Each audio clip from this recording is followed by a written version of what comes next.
पतीच झाला पत्नीच्या लैंगिक छळाचा शिकार, अश्लील व्हिडिओ पाठवून करायची अशी मागणी।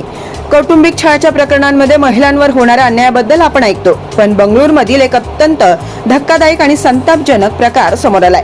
इथे एका पतीने चक्क आपल्या पत्नी विरोधात लैंगिक छळाची तक्रार दाखल केली आहे। माझी पत्नी अश्लील व्हिडिओ पाठवून माझा छळ करते असा खळबळजनक खुलासा या पतीने केलाय। पत्नीकडून अनैसर्गिक आणि अतिरेकी लैंगिक सुखासाठी दबाव, नात्यात विश्वास आणि प्रेम असणं गरजेचं असतं, पण जेव्हा हे नातं छळाचं रूप घेतं तेव्हा परिस्थिती गंभीर होते। बंगळुरूमधील एका सॉफ्टवेअर इंजिनियर पतीने आपल्या पत्नी विरुद्ध पोलीस ठाण्यात धाव घेतली आहे। पतीचा आरोप आहे की त्याची पत्नी त्याला सोशल मीडियावर सतत अश्लील व्हिडिओ पाठवत असते। फक्त व्हिडिओ पाठवून ती थांबत नसे, तर त्या व्हिडिओमध्ये ज्या प्रकारे कृत्य दाखवलं जातं तसंच वागण्याची ती पतीवर शारीरिक आणि मानसिक दबाव टाकत होती।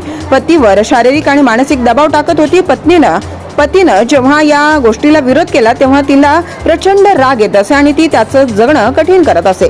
माझी पत्नी मला मानसिक त्रास देते, ती मला असं व्हिडिओ दाखवते जे मला बघायला आवडत नाही आणि त्यातील पात्रांप्रमाणे वागण्याची सक्ती करते, यामुळे माझं मानसिक संतुलन बिघडत चाललंय। पतीने या प्रकरणी पोलिसात तक्रार दाखल केली असून कलम 498A कौटुंबिक हिंसाचार आणि IT ऍक्टच्या विविध कलमानुसार चौकशीची मागणी केली जाते। सध्या पोलीस या प्रकरणाचा सखोल तपास करतायत। ही घटना समाजातील एका वेगळ्या पैलूवर प्रकाश टाकते। लैंगिक छळ हा केवळ महिलांचाच होतो असं नाही, तर पुरुषही याचे बळी ठरू शकतात, हेच या घटनेतून समोर आलंय। अशा प्रकरणांमध्ये आता कायदा कशी भूमिका घेतो हे पाहणं महत्त्वाचं ठरेल।